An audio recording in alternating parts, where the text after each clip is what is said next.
I'm mainly writing this because I want to share them before they get lost to time forever. I have a terrible memory. They're very few, and for all I know, they were just episodes or something. I don't know. I think I sort of like gaslit myself. But I'm still going to make an account for each one. Number 1 ghost story. The native. I was very young when this happened. I think maybe 5 or 6. I was sleeping in my house's playroom. It was nighttime. I can't remember why I was sleeping there instead of my bedroom, but I think my older brother was there too. If I had to make a guess, our church at the time would often do these vigils at churchgoers' houses. So I'm thinking maybe our living room was filled with faithful, blocking off the way to our bedrooms. Us children being ignored for spiritual matters. Maybe not. I really don't remember. Anyways, I woke up in the middle of the night, or maybe I had never been asleep at all, and I had just been laying there.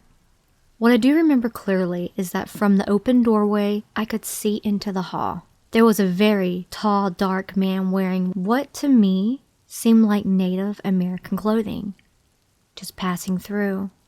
Or perhaps he was wearing Native American inspired clothing. But either way, I had never seen that man in my life, or a man remotely similar in appearance. I immediately just recognized it as a ghost, but I wasn't instantly paralyzed with fear. I just decided I would ignore it and go back to sleep, or whatever I was doing laying on the floor. Number 2 ghost story. The prankster. This happened when maybe I was between 11 to 12. I was alone in my mom's friend's house, kids' room.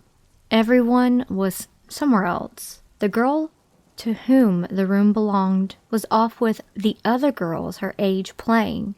The boys were all crowded together playing video games in one room. I presume because I'd seen them do it many times before. The adults were off somewhere else, probably chatting to pass the time. I was the only one sitting in this particular room watching television. I remember there was a Selena Gomez song called Love You Like a Love Song playing on the Disney Channel. I really liked the song, but suddenly I began to get this bad feeling. Where was everyone? Why was I all alone in this room? I meant I was a loner, and I would usually go somewhere where I wouldn't be disturbed. Or more accurately, not to have to suffer my already terrible at the age social anxiety. But I usually didn't feel so unsafe. Maybe because it was nighttime? Anyway, the TV shut off just as I was beginning to muse this. I had weird fantasies at the time, and still do.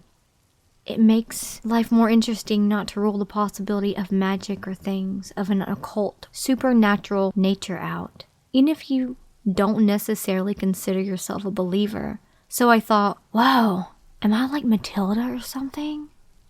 But to be honest, the truth is probably that I was just trying to distract my mind from the sudden chill I got down my spine. I couldn't ignore whatever presence was in the room with me much longer. However, when I suddenly felt something blow in my left ear from the direction of the open door to the room, or was it closed? I don't know. I don't remember now. I turned around only to find nobody there. I then pieced it together. I thought the TV was shut off from somewhere else. Someone was playing a prank on me.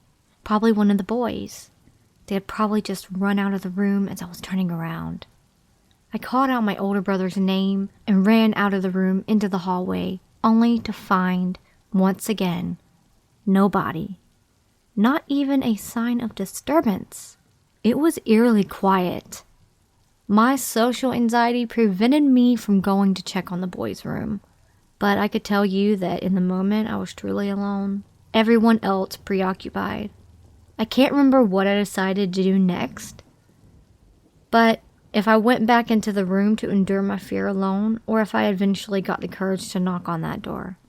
All I know is I never got an answer for that night.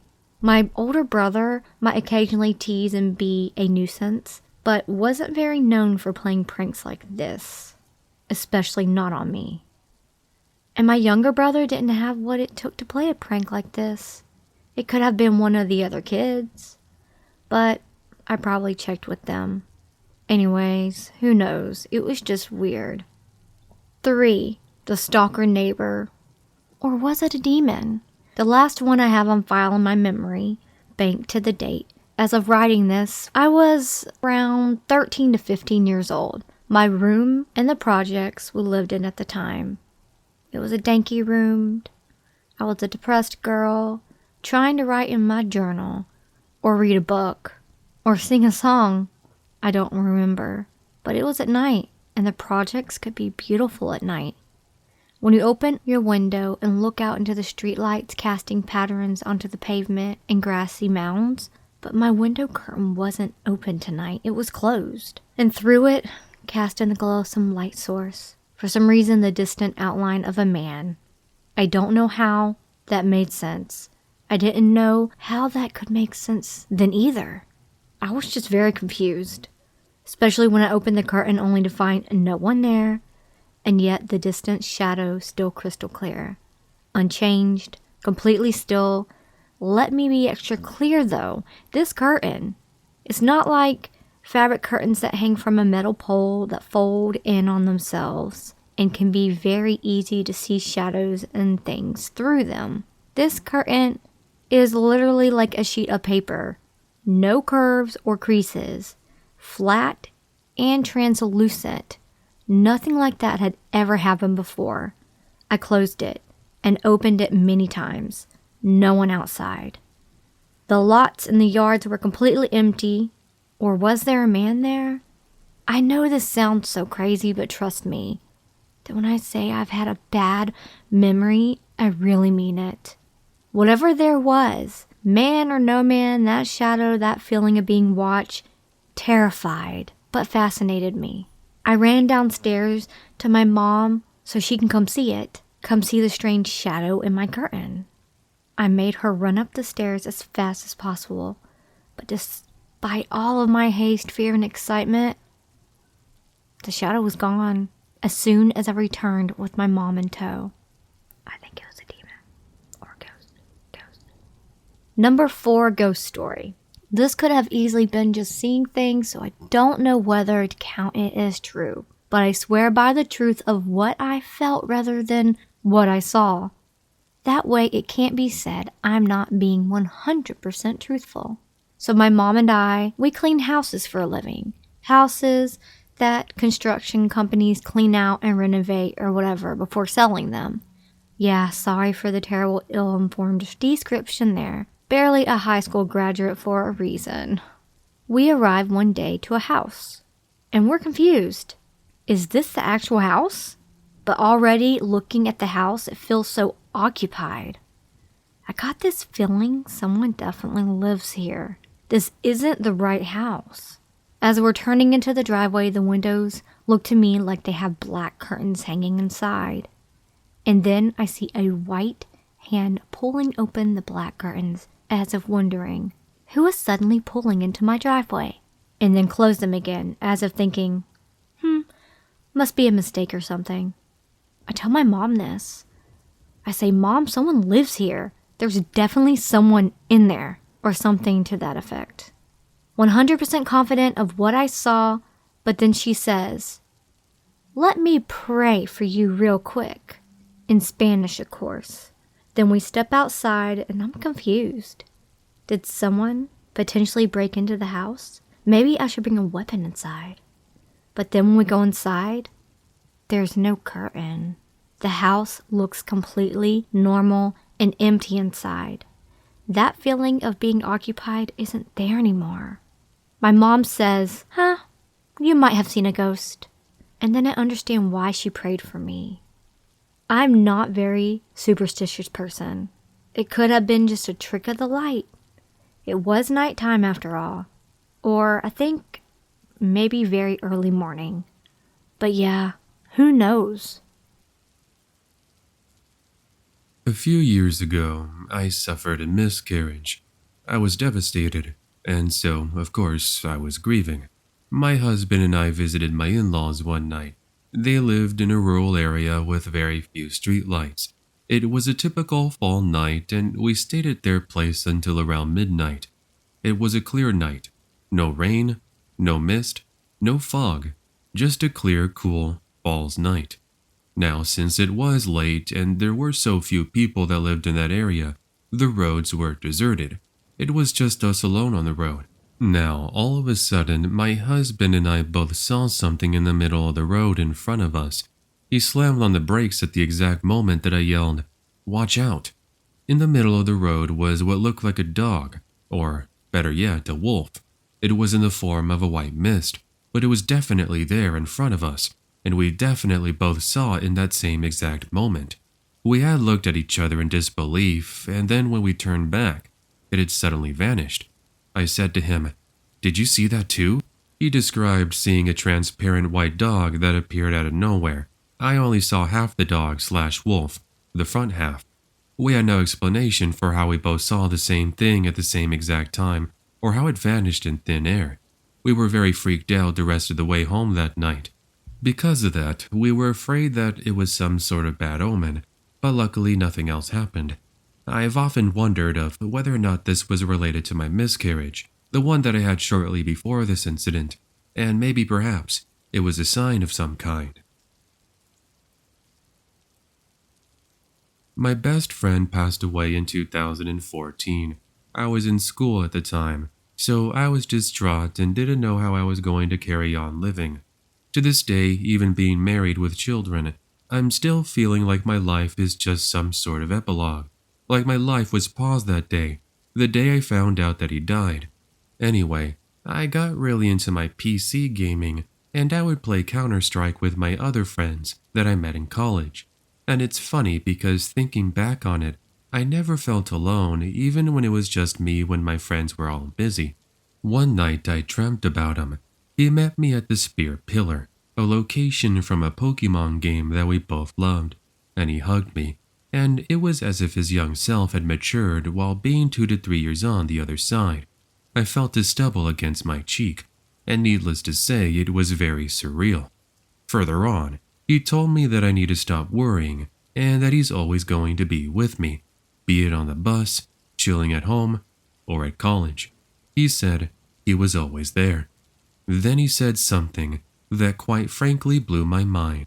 He mentioned how it's nice of me to keep the spot at the end of my bed clear for him to sit down on, as it's his favorite spot every single night, as he loves watching me play CSGO, especially with my mates. The conversations always made him laugh.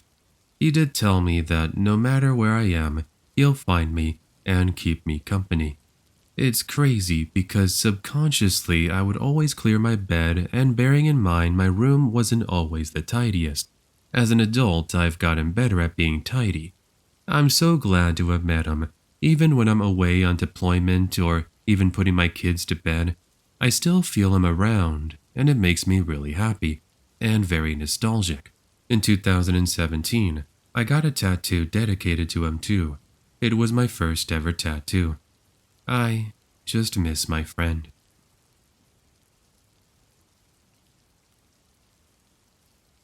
It's been 8 years since my mother died. She had an aggressive form of cancer which killed her in a few months.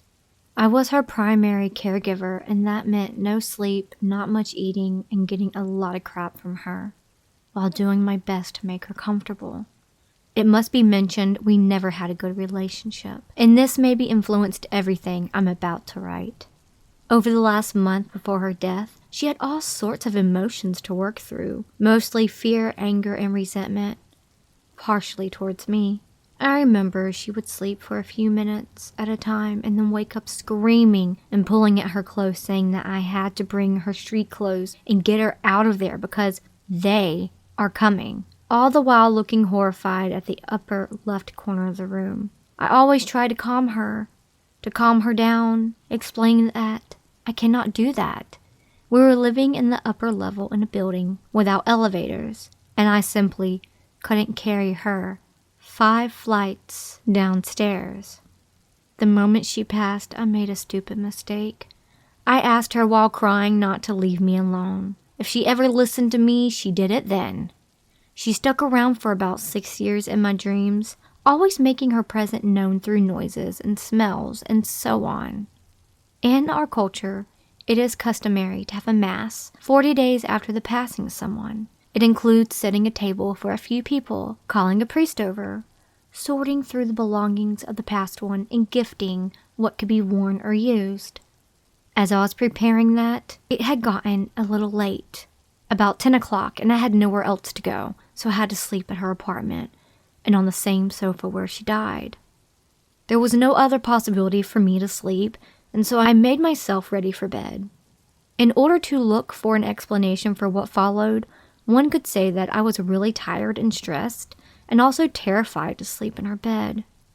All true, but I know what I felt and what I heard. I left the front door open, the lights on, and the radio on low volume. I wasn't so afraid of someone walking in on me as I was of ghosts. So I lay on the sofa, covered my head with the sheet, and closed my eyes. At some point, I heard the front door creaking just a bit, so I opened my eyes and looked towards it.